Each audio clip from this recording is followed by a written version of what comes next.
Assalamualaikum warahmatullahi wabarakatuh. Alhamdulillahilladzi farrada siyam wasilata littaqwa.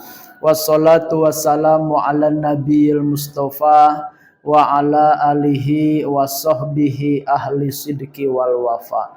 Sahabat-sahabat kebaikan dimanapun berada, alhamdulillah kita bersua kembali di program Nasihat Kebaikan Ramadan, yang mana dalam kesempatan ini saya akan menyampaikan tema 7 cara hebat untuk menjauhi maksiat. Sahabat kebaikan yang dirahmati Allah, kita semua diperintah untuk taat. Ya, wa ma khalaqtul jinna wal insa illa liya'budun.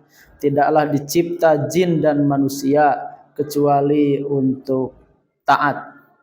Sebaliknya kita juga dilarang untuk maksiat. Artinya disuruh, diperintah untuk menjauhi kemaksiatan. Maka tentu di kehidupan kita harus selalu menjaga takwa, yaitu imtisalu awamirillah. Selalu melakukan yang Allah perintahkan, wajtinabun nawahi, dan menjauhi yang Allah larang. Tapi apa daya, setan terus menggoda kita.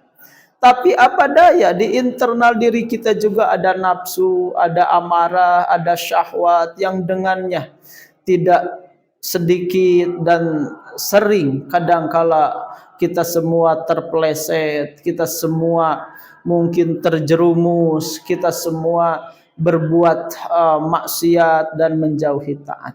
Maka dalam kesempatan ini kita sama-sama belajar untuk berusaha mengamalkan cara hebat menjauhi maksiat. Mana 7 cara hebat menjauhi maksiat?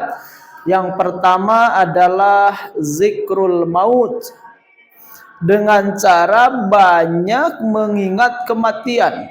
Baginda Rasulullah SAW bersabda, "Fakthiru min dzikri hadzimil ladat."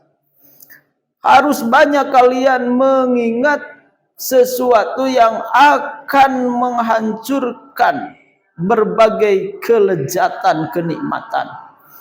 Apa itu? Yaitu al-maut, yaitu kematian. Dengan banyak mengingat mati, insya Allah syahwat akan terendam, amarah akan down, nafsu akan juga diminimalisir. Kenapa? Karena dengan mengingat kematian, dengan mengingat mati, kita semua tiba-tiba merasa jadi manusia yang ternyata fana di dunia ini. Pada akhirnya setiap kita akan terbujur di kubur, di tempat yang sempit, di tempat yang kotor, di tempat yang gelap, sendirian lagi. Maka siapa orang yang tidak terenyuh? Siapa orang yang tidak pecah hatinya ketika mengingat bahwa nasib akhir setiap kita akan mati? Maka tiada nasihat terbaik bagi manusia kecuali nasihat kematian. Maka dengan banyak mengingat mati, insya Allah kita akan jauh maksiat. Bagaimana kita akan judi sedangkan kita ingat mati besok lusa saya akan mati? Bagaimana kita akan mabuk-mabukan karena ingat bisa saja ketika mabuk itu kita mati dan su'ul khatimah. Bagaimana kita akan berani melakukan hal yang menjijikan zina jika di hati kita penuh kesadaran bahwa esok lusa kita akan mati dan betapa akan menanggung beratnya siksa kelak bagi pezina. Bagaimana kita akan mencuri, korupsi kalau kita ingat mati bahwa harta yang kita korupsi itu pada akhirnya toh bakal ditinggalkan, gak akan abadi, gak dibawa ke kubur. Ngapain sampai harus korupsi, yang halal juga masih cukup.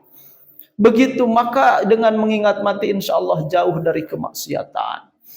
Yang nomor kedua, 7 cara hebat menjauhi maksiat adalah cari lingkungan pergaulan yang baik.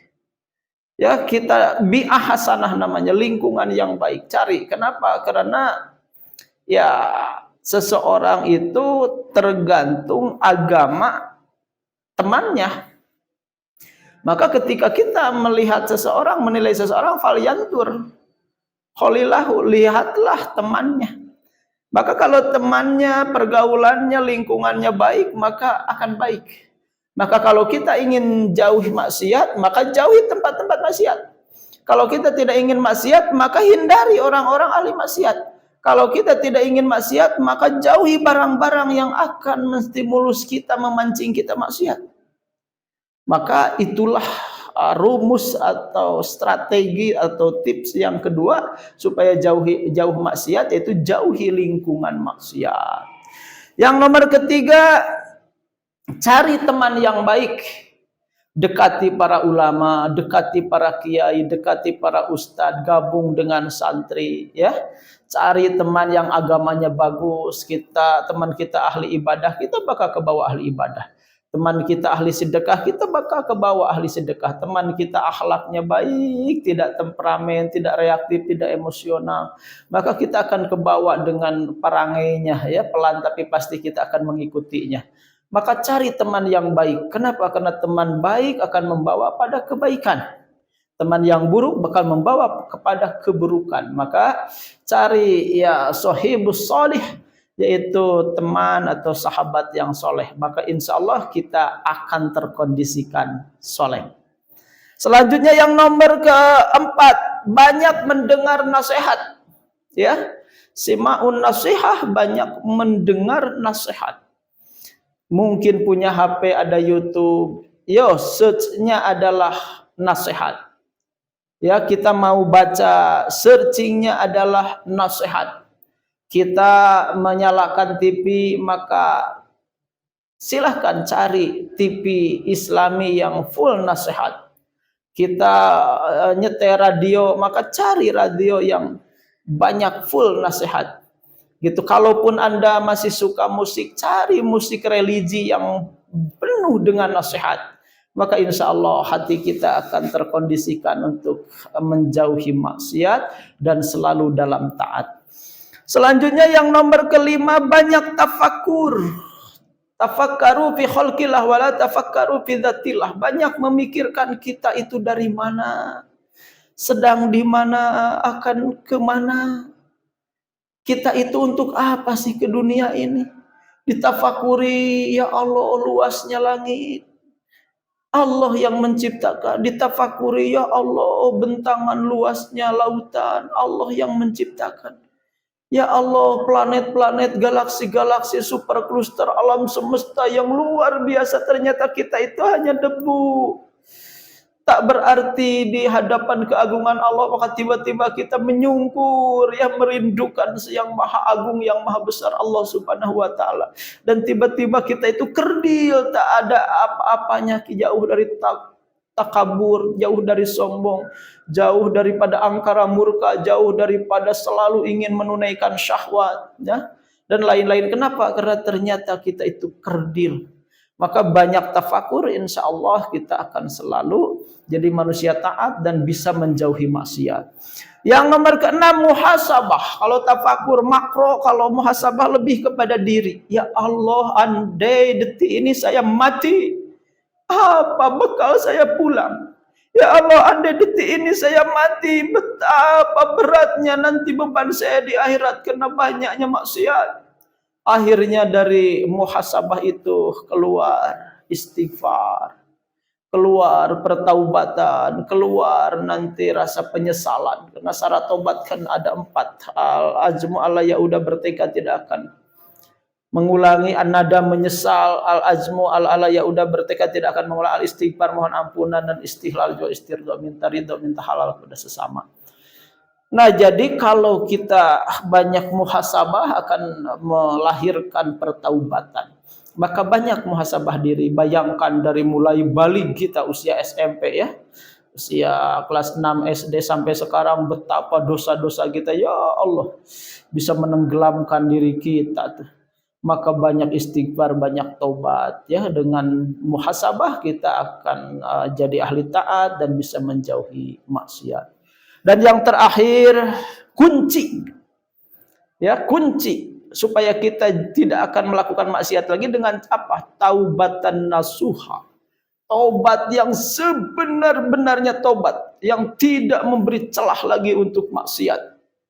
Taubat yang mengunci untuk tidak ada celah atau pintu maksiat lagi. Itu namanya taubatan nasuha. Tubu ilallahi taubatan nasuha. Bertaubatlah kepada Allah. Kembalilah kepada Allah dengan sebenar-benarnya kembali, dengan sebenar-benarnya taubat. Maka kita kalau ingin jauh dari maksiat dan jadi ahli taat, maka tidak ada jalan kecuali kunci dari 7 cara hebat menjauhi maksiat dengan cara sebenar-benarnya taubat. Mudah-mudahan dengan 7 hal tadi kita semua dijaga dari kemaksiatan untuk senantiasa dijauhkan dan selalu dijaga dalam ketaatan untuk selalu diberi keistiqomahan. Mudah-mudahan saya yang berbicara, sahabat yang menyimak, diberi kekuatan kepada Allah untuk mengamalkan. Kenapa? Karena yang menyampaikan baik, yang menyimak baik, tapi ada yang lebih baik. Siapa? Yang mengamalkan 7 cara hebat menjauhi maksiat barusan. Terima kasih. Akhirul kalam. Assalamualaikum warahmatullahi wabarakatuh.